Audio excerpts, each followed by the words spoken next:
24-26 декабрь күндөрү Баткен облусунун Лейлек районунда мамлекеттик чек ара аркылуу жүктөрдү аткезчилик жол менен алып өтүүгө аракет кылынган бир нече фактыларга бөгөт коюшту.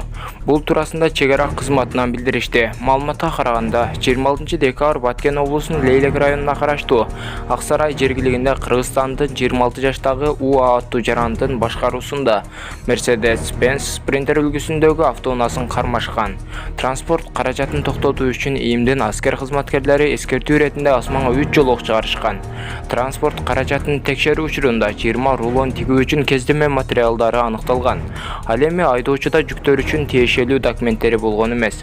Алдын ала алынган маалыматтарга караганда жүктү Тажикстандын аймагына алып өтүшмөкчү болгон. 24 декабрь Баткен облусунун Лейлек районуна караштуу Катта Түз арка автоунаа жолунун аймагындагы Аксарай жергилигинде Лейлек чек ара отрядынын чек арачылары Кыргызстандын жарандарынын башкаруусунда Mercedes-Benz Sprinter үлгүсүндөгү 3 автоунаасын кармашкан.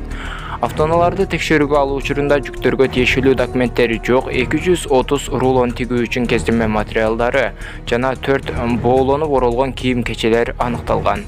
Айдоочулардын айтуусу боюнча бул жүктөрдү Тажикстандын аймагына алып өтүшмөкчү болушкан. Кармалган жүктөрдүн жалпы суммасы 1.500.000 сомдон ашуун сумманы түздү. Тиешелүү иш кагаздары толтурулгандан соң айдоочулар жана жүктөр мындан ары териштирүү иштерин жүргүзүү үчүн компетенттүү органдын кызматкерлерине өткөрүлүп берилди. Жогорку Кеңештин мурдагы депутаты Раушан Жээнбеков абактан чыкты. Бул туурасында анын жактоочусу Замир Жошев билдирди. Анын айтуусунда саясатчыны жакындары жана санаалаштары тосуп алышкан. Жээнбеков 2019 жылдын 7-8 августунда Кой Таш айылындагы окуя боюнча айыпталып, номер 1 абакка камалган.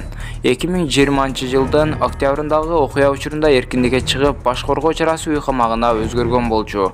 Жаңы жазык процедуралык кодекске ылайык соттук териштирүү учурунда айыпталуучуна 1 жылдан ашык тергөө абагында же үй камагында кармаса болбойт. Мындан улам сот камактан чыгаруу чечимин кабыл алган.